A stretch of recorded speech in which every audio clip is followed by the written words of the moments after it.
I'm here with Calvary Day coach Jackie Hamilton. 4 games, and they've changed the schedule of the games. That game is Thursday at 7. If Beach wins, they will be playing the very next. Welcome to another edition of Holding Court.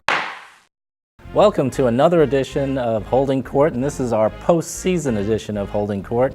Today we're going to discuss our all-city basketball team. Yes. And Rich, you had the girls this year. I sure did. Tell me a little bit about what went into the decision of picking your all.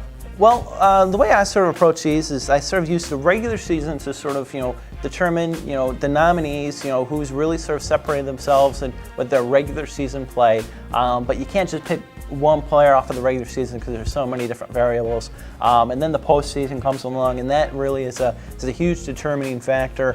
And when you have a team that goes to the state championship, it pretty well sets in stone who your player of the year and coach of the year are going to be. And so in this case, when Savannah Christian made it to the state championship and nobody else made it beyond the quarterfinal, I think that makes a pretty strong case for Kelly Reed as player of the year and her coach Toy Bird as coach of the year. Both did a fantastic job leading the Raiders to the state championship game. The one thing about, I guess, a player leading her team to the state championship game is every week they're going against a good team. So absolutely, if they've played that well going into and taking their team to the championship game, it shows how good a player they are. Absolutely, and Kelly Reed is a very, very strong force in the post for the Raiders.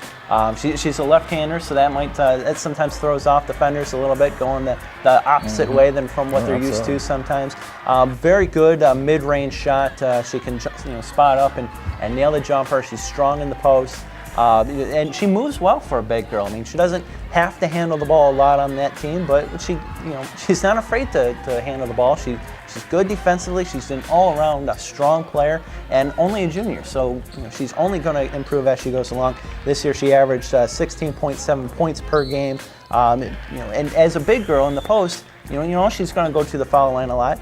And she was just as deadly there. She shot over 80% from the free throw line, 83.2% to be exact. A big girl that can shoot from the free throw line. Those are two good things. Absolutely, and averaged almost 9 rebounds a game. So that goes to show just how strong she was in the post. Anybody looking at her right now?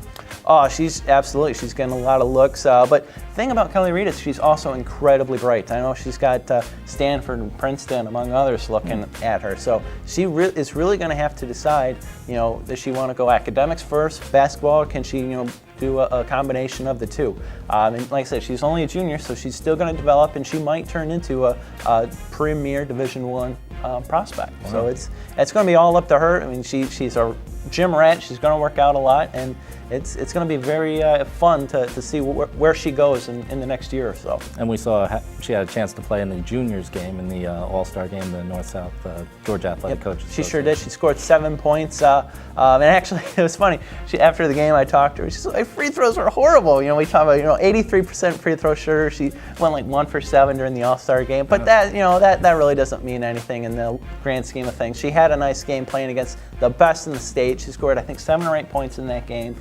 Did some nice things. So coaches around the state, they know all about Kelly Reed, and her profile is only going to expand from here on out. But playing in the All-Star game, no doubt, a great experience for her. Well, take me through the first team here.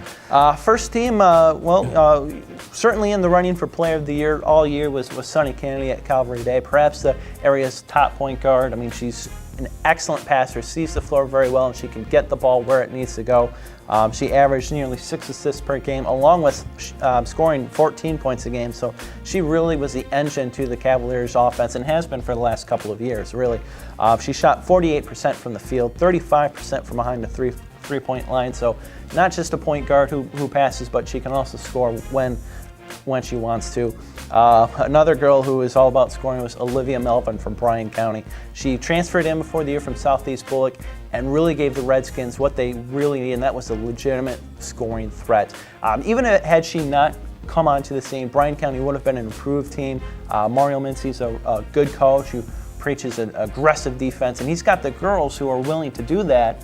But aside from Olivia Melvin, there aren't pure scores, and that's exactly what she is. And they improved to 19 wins this season. Yes. From where'd they go? 19-8, and I mean, you could count their wins on one hand from the previous couple of years. So it's just a fantastic turnaround season for Bryan County, and Olivia Melvin led the way. 19 points a game, 3 steals, 2 assists, and the most impressive thing for me, she shot 47% from the field, 59% from behind three-point line. 59% from behind the three-point line. She was 35 of 59, and if I'm Mario Mincy, I'm telling her, shoot more. Unbelievable. Unbelievable, exactly right. Another terrific three-point shooter in the area is Adrienne Phillips, Kelly Reed's teammate on Savannah Christian. Just dynamite from behind the three-point line, shot 35%. And you leave this girl open behind the three-point line, she's going to knock it down. We talked about her a lot throughout the season. Obviously a driving force for Christian making it to the championship game. A couple players from outside Savannah I had to put on this team, one of whom is Tyler Carlson from Richmond Hill. I think maybe she's flown under the radar a little bit for most high school basketball fans because she's not in Savannah and she plays in Region 3 AAA, where she doesn't play a lot of the local teams very often.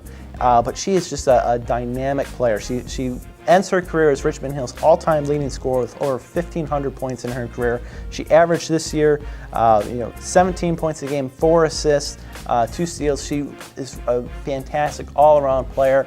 I feel she could have certainly played in the GACA All-Star game. I'm not going to necessarily say she was a snub because all the players in that game are fantastic, but had she gone to that game, she certainly would have fit right in with the girls on that court. Just a tremendous player. Really has been the heartbeat of Richmond Hill basketball. Even though her first couple of years they struggled a little bit, the last couple of years they've really come on, made the playoffs the last couple of years. And Tyler Carlson is just a huge driving factor for the Wildcats.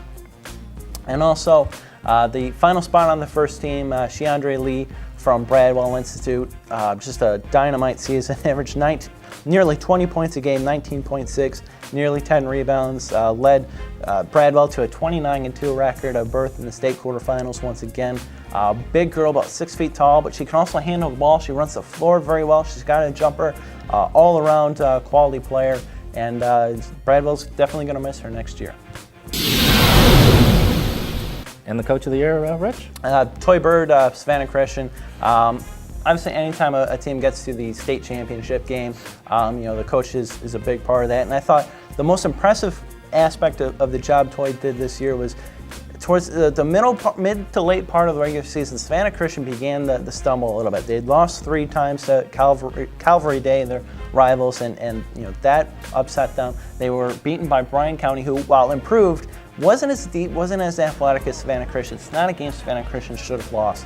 So they were really sort of backing into the region tournament, and she got the team back together. They got over that, and they put together a nice region tournament, finished 3rd in the region, and then just got on a roll in the state playoffs, facing quality team after quality team. They went on the road and got the job done, and a lot of the credit has to go to Toy Bird for putting her players in the right mental frame to pull off a remarkable run in the state playoffs.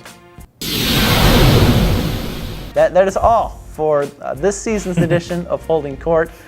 Thanks so much for watching all year. It's been a fantastic season all the way around. We enjoyed covering it. We appreciate your feedback. For the final time this year, for Don Heath, I'm Rich McGowan. Thanks a lot.